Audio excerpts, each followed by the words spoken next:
Bienvenido a su espacio devocional Vida en Él.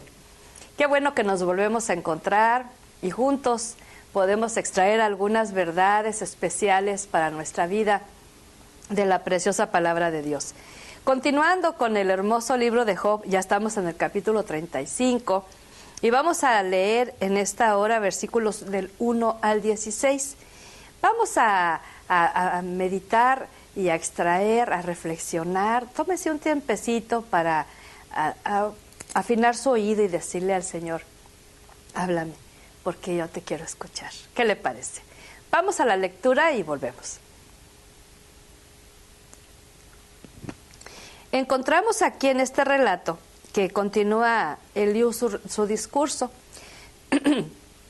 Perdón, en otros momentos yo le he compartido algo que he extraído de este libro, que muchos de los comentarios que hacían los famosos amigos de Job muy probablemente estaban muy fuera de la realidad espiritual que estaba enfrentando Job.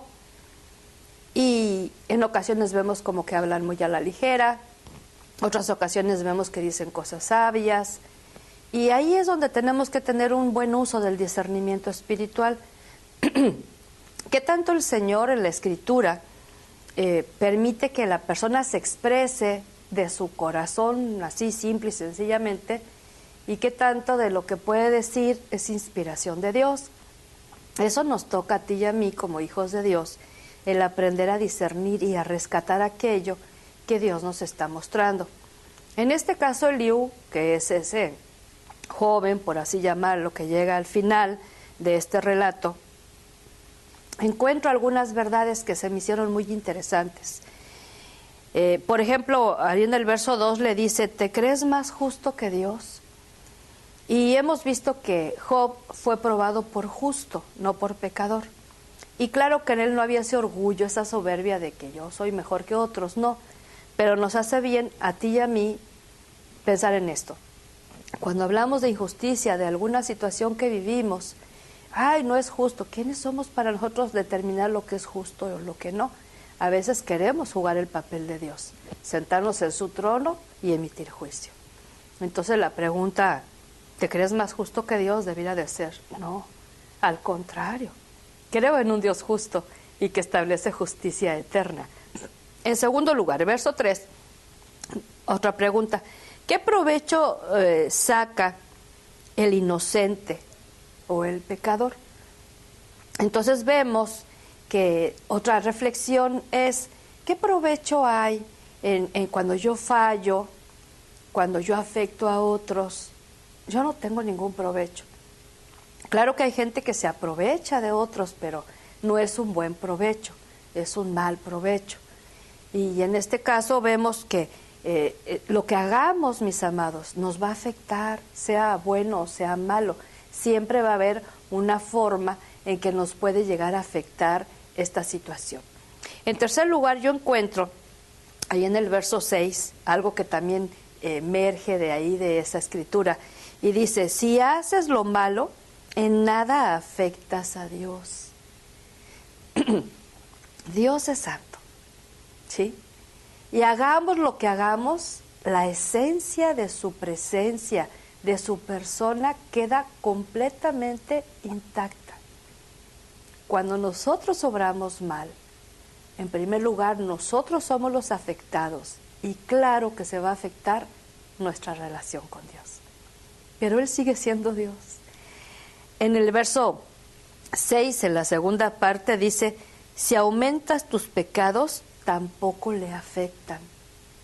¿Sí? Y vemos que cuando nosotros pecamos, cuando hacemos lo malo, cuando somos desobedientes, Dios sigue siendo Dios. Por eso encuentro que Eliú suelta ciertas palabras de sabiduría que nos pueden hacer reflexionar. Pero cuando pecamos de más, obvio que a Dios no le va a afectar eso. Sí duele su corazón y como creyentes contristamos su Santo Espíritu. Pero Dios sigue siendo Dios.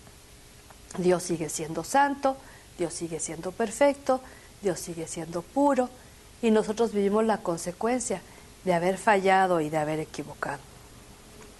Otro pensamiento que dice Eliú a Job: ¿qué provecho saca de tu buen comportamiento Dios?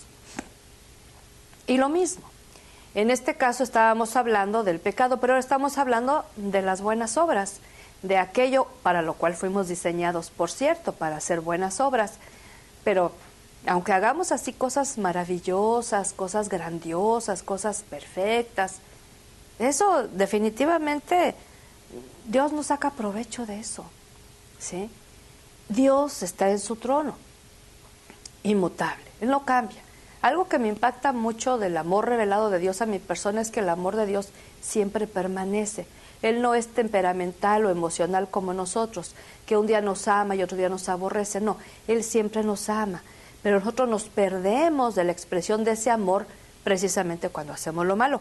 Y cuando tenemos un buen comportamiento y nos jactamos de que yo soy muy bueno y yo hago, y andamos publicando las buenas obras, Dios sigue siendo Dios, pero nosotros estamos en peligro de soberbia. Otro pensamiento: a la gente como tú, le dice Eliú, le afecta su propia maldad. Y aquí vemos un cuestionamiento bastante humano. A la gente como tú, pues como tú y como yo y como todos, o sea, a todos nos afecta nuestra maldad.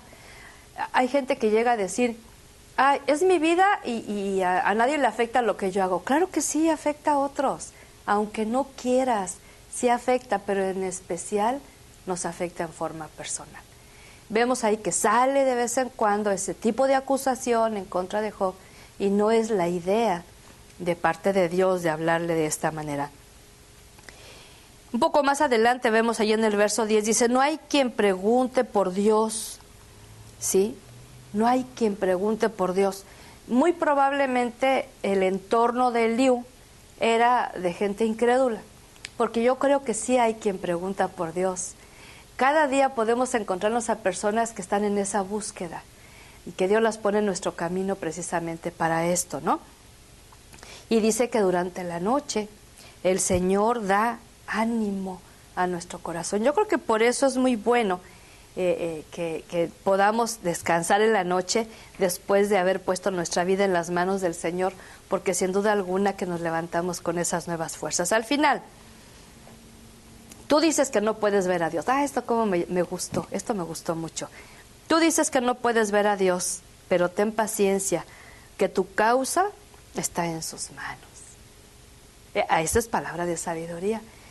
En el momento no podía percibir Job la presencia de Dios en toda su plenitud, pero aquello es una palabra de esperanza. Ten paciencia, vas a verlo. Y si sigue con nosotros en este hermoso relato del libro de Job, la conclusión maravillosa de este libro es precisamente la manifestación de Dios a la vida de Job. Qué hermoso, ¿verdad? ¿Qué te parece que le digamos a Dios en una oración sencilla y sincera: Señor, cuánta falta me hace desarrollar discernimiento cuando medito en tu palabra, que pueda aplicar a mi vida aquello que tú me quieres decir a mí, aquello que me viene bien escuchar, aquello que nace de un corazón y un sentir humano, pero aquello que viene por revelación de tu Espíritu. Me hace mucha falta, Señor. Ayúdame a tener ese corazón sensible de carne, donde tú puedas escribir allí tus mandamientos para que no se me olviden, donde puedas poner esa sensibilidad para escuchar tu voz. Te necesito, Dios. No quiero ser de los que saca el dedo acusador hacia otros. Quiero ser de aquellos que reflexiona y que piensa mucho antes de hablar, antes de actuar. Te lo pido humildemente en el nombre de Jesucristo, mi Salvador. Amén y amén. Y le invito para que siga adelante meditando la hermosa palabra de Dios. Y si el Señor lo permite, en próxima ocasión nos encontramos. Bendiciones.